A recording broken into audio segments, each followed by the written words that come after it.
about a lot of different things. I wrote a couple of things on this napkin that it might say something to the effect to do a little dance for everybody, to maybe sing a song that I'll give you the song and then you sing it for everybody. I need a volunteer from the audience. I'll tell you when you come up here what you're going to do. Okay? You need a volunteer. Come on up. Come on up. Scott? Oh, a round of applause for Scott. You're here. Where do you work at? Loan factory. Well, you're not going to do anything. Sometimes in life, it pays to take a risk. There's a $100 bill. Wow. Congratulations.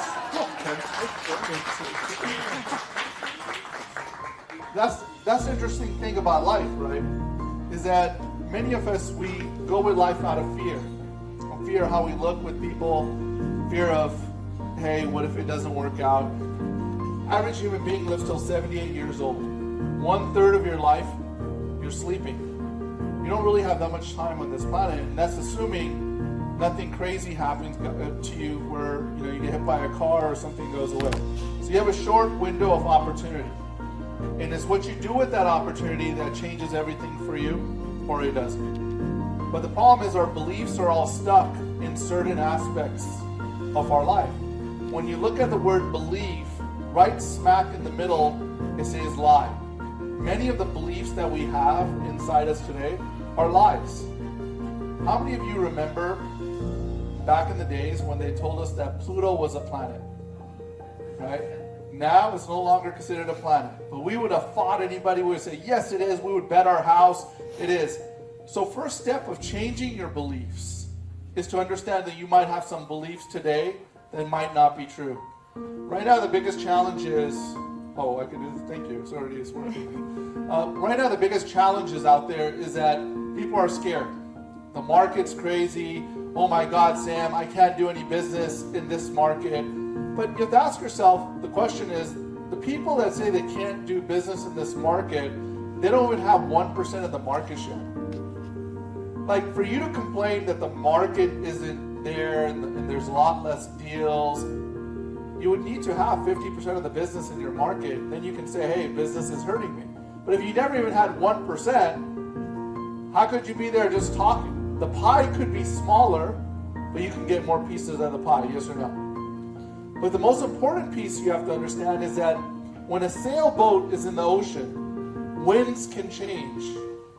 All right? Sometimes the winds go left, sometimes they go right. But if you control the sail, you can still end up to the destination that you wanted to go. They did a study, they wanted to know, why is it that when something great happens in your life, everyone's like, cool, everything's great, people are like, kind of looking down upon you because you're so happy. If I walked into your office and I said, yeah, today's a good day, it's an amazing day, woo! You'd be like, what the heck's wrong with this guy? What drugs is he taking? Give me something, or something, right? You would say.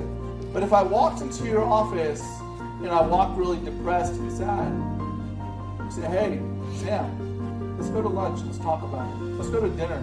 Let's go have a drink. But they did a study they wanted to find out is that why do people want to have drinks with you and go to lunch with you when something wrong is in your life? When something's going wrong in your life or you feel depressed?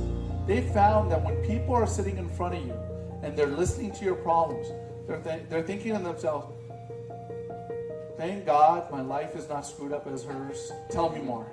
They're actually feeling better about themselves listening to your problems. Exactly. Okay? But what's crazy is that it goes further. People show up at funerals, but they haven't seen the person for 10 to 15 years, but they show up at the funeral.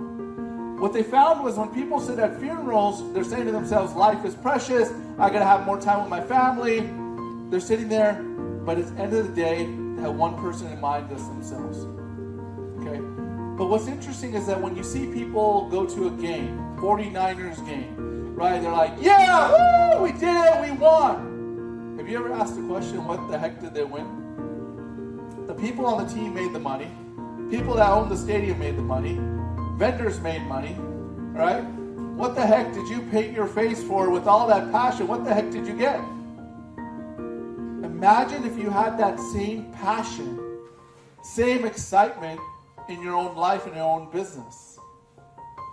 Where would it all go? The problem is that every single person in here has a fight that they're fighting internally that nobody knows but them. Everybody has a fight. Okay, no matter what the fake Instagram shows of these lives that are so amazing, right? When people go on the Instagram, they go, wow, everybody has an amazing life. But we all know that's the life that's the persona they like to persuade to the world, but life isn't that easy. Life is full of challenges left and right. There's ups and downs. There's moments that things are going great. When there's extreme amounts of happiness, sadness is right around the corner. How many people witness that in their own lives? Okay? The moment you think everything's great, you're like, dang, it all changed in one day. You have to expect that. But the moment you realize that you control the sales, it doesn't matter. None of that matters. So when you have limiting beliefs that limit you from doing more business, today there's a lot of business still because no one in this room has 50% of the market share, but there's different strategies that you might be able to use to generate business. Whether you're a loan rep, whether you're a real estate agent, there's strategies. What are strategies? Hey, people go, well, Sam, I go after listings. I'm out there prospecting every single day. Great. For every action, there's a reaction. That's a universal law.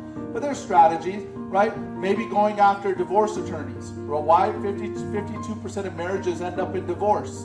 They either got to refinance or they got to purchase another property. But you don't see that many realtors or loan officers in these lawyer association functions that are happening on a continuous basis. How many of you see real estate agents and lawyers? I mean, real estate agents and loan officers. They're not there. But the 52% of marriages end up in divorce. They got to either sell their property or they have to refinance. Why are we not prospecting those people? Right? It's because if you run east looking for a sunset, are you going to find a sunset? Some people, if you guys want me to do a separate seminar on where the sun sets, I'll be happy to do so. But the reality is you're not going to find it. You're going to have the right strategies. So you could be a hard worker. You could go in the office 7 in the morning and come out 11 p.m. at night. Say, I'm at work every single day. It's tough out there. But if you have the wrong strategy, you're not going to do any business. Does that make sense, yes or no? Okay, very important aspect to understand. When a baby elephant gets brought into a circus, okay, they tie a chain around its ankle. And obviously I don't condone this, I just want to tell you. They tie a chain around its ankle. The baby elephant has to eat and sleep at the same spot. When the baby elephant becomes an adult elephant, it has enough power to break the chain and go free. But it doesn't. It still eats and sleeps in the same spot. Okay? How many of you are in that same position? Everything that you want is just 10 feet away. Okay? But when they put food on that adult elephant 10 feet away, guess what happens? Anyone know? The elephant dies of starvation instead of breaking the chain, even though it has the power. How many of you are in that same position? That you have the power to break that chain and that chain of belief that's stopping you from becoming your best. See, right now, there's a big change happening in our industry. Big change. The question is, how many of you will put your feet on the ground and say, I'm not changing? Or how many of you will let it flow, go with the flow, and say, you know what, I'm going to go with the change? Only person that likes change is a baby with a wet diaper. No one else likes change at all. There's two things that guide every single human being in life, and that's fear and faith. You know what fear and faith have in common? They're both imagination of tomorrow. The difference is that fear is a negative imagination of tomorrow, and faith is a positive imagination of tomorrow. So if you're going to think of tomorrow in your life, why not think out of faith and not out of fear? Does that make sense, yes or no? Okay? But most people today are depressed. Most types of depression happens when you're holding on to the past. Most people are either depressed or they have anxiety. Anxiety only happens in the future. It's either you live in a world that you can't change, or you live in a world that's not guaranteed to happen. And the now keeps escaping. And the now is where all the power is at right this moment. Is what actions can you take now that can make a difference in your life?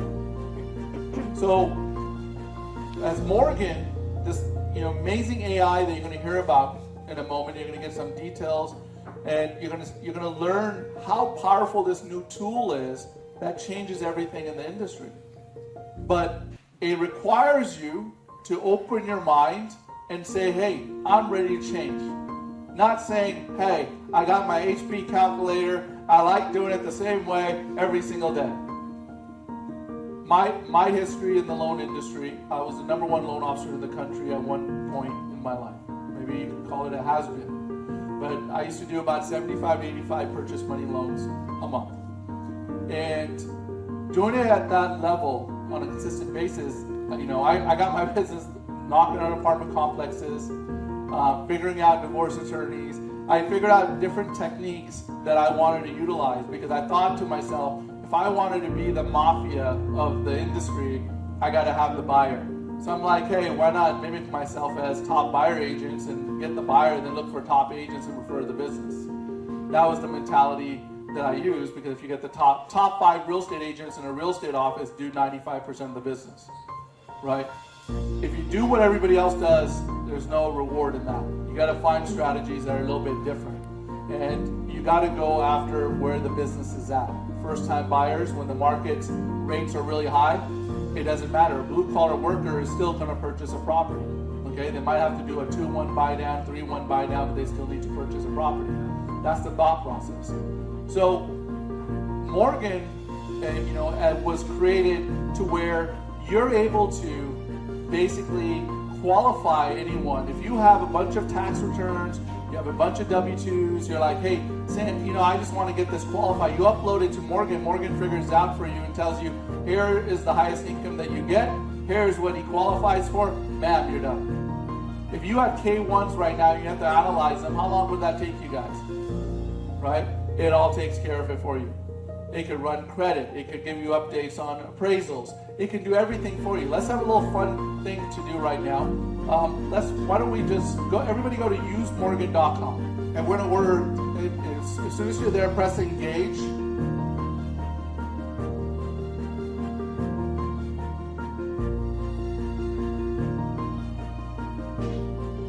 And Angel's going to go with all the details, show you the details of Morgan in a little bit. But let's have a little bit of fun. Go to engage and say, can I have my Morgan shirt? Can I have my Morgan shirt?